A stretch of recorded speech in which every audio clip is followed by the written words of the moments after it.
Academic অ্যাচিভার্সের আরও একটি নতুন ভিডিওতে আপনাদেরকে স্বাগত জানাই। পশ্চিমবঙ্গ সরকারের প্রাথমিক শিক্ষক নিয়োগের ইন্টারভিউয়ের জন্য আবেদনপত্র সংগ্রহ শুরু হয়ে গিয়েছে। ফর্ম ফিল আপ করার আগে যে সমস্ত বিষয়গুলো আপনাদের জেনে রাখা প্রয়োজন, সেই বিষয়গুলি নিয়ে আজকের ভিডিওতে আমরা বিস্তারিত আলোচনা করব। আশা করি এই ভিডিও দেখার পর ফর্ম ফিল আপের আগে কোন কোন তথ্য এবং ডকুমেন্টস রেডি রাখতে হবে সে বিষয়ে আপনাদের ধারণা স্বচ্ছ হয়ে যাবে। ফর্ম ফিল আপের আগে জরুরি তথ্য এবং সফট কপিগুলিকে যদি আপনি রেডি রাখতে পারেন, তাহলে আপনি কোনো সমস্যার সম্মুখীন হবেন না। আসুন দেখে নিই কোন কোন ডকুমেন্টস আমাদের প্রয়োজন।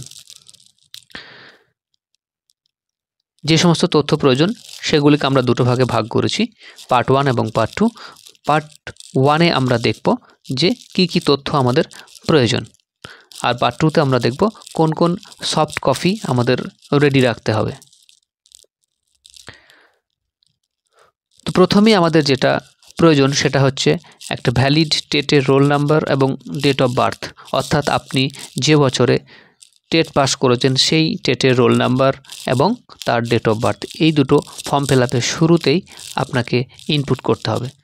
তারপর প্রয়োজন ভ্যালিড ইমেল আইডি, অর্থাৎ একটা ইমেল আইডি আপনাকে অবশ্যই পুট করতে হবে এবং সেটা যেন অ্যাক্টিভ থাকে। 3 নম্বরে ভ্যালিড মোবাইল নাম্বার, অর্থাৎ যে ফোন আপনার অ্যাক্টিভ আছে সেই ফোন নাম্বার আপনাকে ব্যবহার করতে হবে বা সেটা রেডি রাখতে হবে। এখানে একটা বিষয় খেয়াল করার, যে ইমেল এবং মোবাইল যেটা আপনি ব্যবহার করবেন সেটা এই পরীক্ষায় অন্য কোনো অ্যাপ্লিকেশনের জন্য ব্যবহার করা হয়নি, সেটা আপনাদেরকে খেয়াল রাখতে হবে। অর্থাৎ আমরা সহজভাবে বলতে গেলে একটা মোবাইল নাম্বার এবং একটা মেল আইডি দিয়ে শুধুমাত্র একটি ফর্ম ফিল আপ করতে পারবো। এরপর পার্ট 2-তে আমরা দেখব যে কোন কোন ডকুমেন্টসের স্ক্যান বা সফট কপি আমাদের রেডি রাখতে হবে। প্রথমেই আমাদের যেটা প্রয়োজন সেটা হচ্ছে recent passport size colour photo, তার একটা স্ক্যান কপি আমাদেরকে রেডি রাখতে হবে এবং সেটা আপনি যদি ক্যাফে থেকে করেন সেক্ষেত্রেও, আবার যদি মনে করেন যে ফোন থেকে আমি করব সেটাও করতে পারেন, যেটাই আপনি স্বচ্ছন্দ বোধ করেন। আর এই রিসেন্ট পাসপোর্ট সাইজ যে ফটো, সেই ফটোটা আপনার পরবর্তী ক্ষেত্রে ফিজিক্যাল যখন ভেরিফিকেশন হবে সেক্ষেত্রে কাজে লাগবে। তাই সবথেকে ভালো হয় যে ফটো আপনি এখানে স্ক্যান করে আপলোড করছেন ফর্ম ফিল আপের সময়, সেম ফটো আপনি যখন ইন্টারভিউ যাবেন ফিজিক্যালি তখন নিয়ে যাবেন বা সেই রকম ফটোই ব্যবহার করবেন। এরপরে আপনাকে কি করতে হবে, একটা স্ক্যান ইমেজ অফ সিগনেচার, অর্থাৎ আপনার যে সিগনেচার বা সই তার স্ক্যান ইমেজ আপনাকে রেডি রাখতে হবে।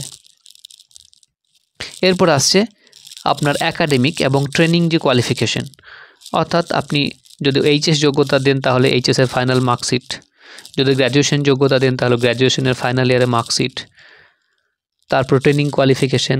আপনি যদি এখানে ডিএলইএড বা বিএলইএড করে থাকেন, অর্থাৎ আপনার প্রফেশনাল যে ট্রেনিং প্রাইমারির জন্য প্রয়োজন সেই ট্রেনিংয়ের যে রেজাল্ট আউট হয়েছে তার ফাইনাল ইয়ারের যে মার্কশিট বা সার্টিফিকেট, সেগুলো কিন্তু আপনাকে স্ক্যান করে রেডি রাখতে হবে। আর একাডেমিকের ক্ষেত্রে আপনার হবে গ্র্যাজুয়েশনের মার্কশিট অথবা এইচএসের মার্কশিট। আর ট্রেনিংয়ের ক্ষেত্রে আপনি যে ট্রেনিং করেছেন প্রাইমারির জন্য বা প্রাইমারিতে বসার জন্য যে প্রফেশনাল ট্রেনিং প্রয়োজন হয় সেই ট্রেনিংয়ের ফাইনাল ইয়ারের মার্কশিট আপনাকে স্ক্যান করে রেডি রাখতে হবে। এরপরে এজ প্রুফ, অর্থাৎ আপনি যে বয়স দেবেন সেই বয়সের প্রমাণপত্র হিসাবে আপনাকে এখানে দুটো জিনিস আপনি রেডি রাখতে পারেন, হয় বার্থ সার্টিফিকেট অথবা মাধ্যমিকের অ্যাডমিট কার্ড বা 10th স্ট্যান্ডার্ডের অ্যাডমিট কার্ড। ডেমো ক্লাসের প্রস্তুতি কিভাবে নেবেন বুঝতে পারছেন না? বর্ধমানে একাডেমিক অ্যাচিভার্স নিয়ে এসেছে সেই সুযোগ। আত্মবিশ্বাস বাড়ান ও সফলতা নিশ্চিত করুন। ডেমো প্র্যাকটিসের জন্য আজই যোগাযোগ করুন। আসন সংখ্যা সীমিত। পশ্চিমবঙ্গের যারা বোর্ডের পরীক্ষার্থী তাদের জন্য মাধ্যমিকের অ্যাডমিট কার্ড বা অন্য কেউ যদি বোর্ড পরীক্ষা দেওয়া থেকে সিবিএসসি আইসিএসসি, তো বা অন্য কোনো বোর্ডের, তাহলে তারা সেই বোর্ডের 10th স্ট্যান্ডার্ডের যে অ্যাডমিট, সেই অ্যাডমিট কার্ড ব্যবহার করবেন, সেই অ্যাডমিট কার্ডের স্ক্যান কপি ব্যবহার করবেন। যাদের বার্থ সার্টিফিকেট আছে তারা বার্থ সার্টিফিকেট স্ক্যান করেও আপলোড করতে পারেন।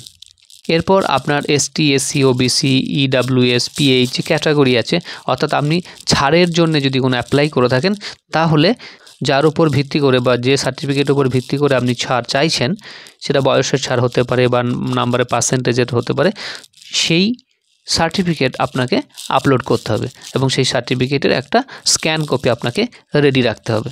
সেটা এসটি হতে পারে, এসসি হতে পারে, ওবিসি হতে পারে, ইডাব্লিউএস অথবা ফিজিক্যাল হ্যান্ডিক্যাপ বা আরও অন্যান্য যদি কেউ কোনো ছাড়ের ব্যবস্থা থাকে, সেক্ষেত্রে আপনাকে সেই সার্টিফিকেটের স্ক্যান কপি রেডি রাখতে হবে। পরে আধার কার্ডের স্ক্যান কপি আপনাকে রাখতে হবে। ফ্রন্ট সাইড এবং ব্যাক সাইড আধারের দুটো পিঠই আপনাকে একটা ইমেজের মধ্যে স্ক্যান করে রেডি রাখতে হবে। প্রাইমারির ফর্ম ফিল আপের জন্যে এই তথ্যগুলি এবং এই সফট কপিগুলো যদি আপনি রেডি রাখেন, তাহলে আপনার ফর্ম ফিল আপ করতে অনেক বেশি সুবিধা হবে। সেই সঙ্গে বলে রাখি যে প্রাইমারি ডেমো প্র্যাকটিস সেশন আমাদের বর্ধমানে দেওয়া হয় একাডেমিক অ্যাচিভার্সের তরফ থেকে।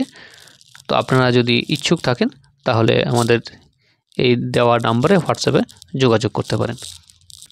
এর পরবর্তী যে ভিডিও, সেই পরবর্তী ভিডিও আমরা নিয়ে আসবো যে কীভাবে আমরা সঠিকভাবে ফর্ম ফিল আপ করবো। ভালো লাগলে ভিডিওটিতে লাইক করবেন এবং শেয়ার করবেন, আর আমাদের সাথে থাকার জন্য চ্যানেলটিকে সাবস্ক্রাইব করে রাখুন। সাথে থাকার জন্য অসংখ্য ধন্যবাদ। পরবর্তী ভিডিও আগে পর্যন্ত সকলের জন্য রইল অনেক অনেক শুভকামনা।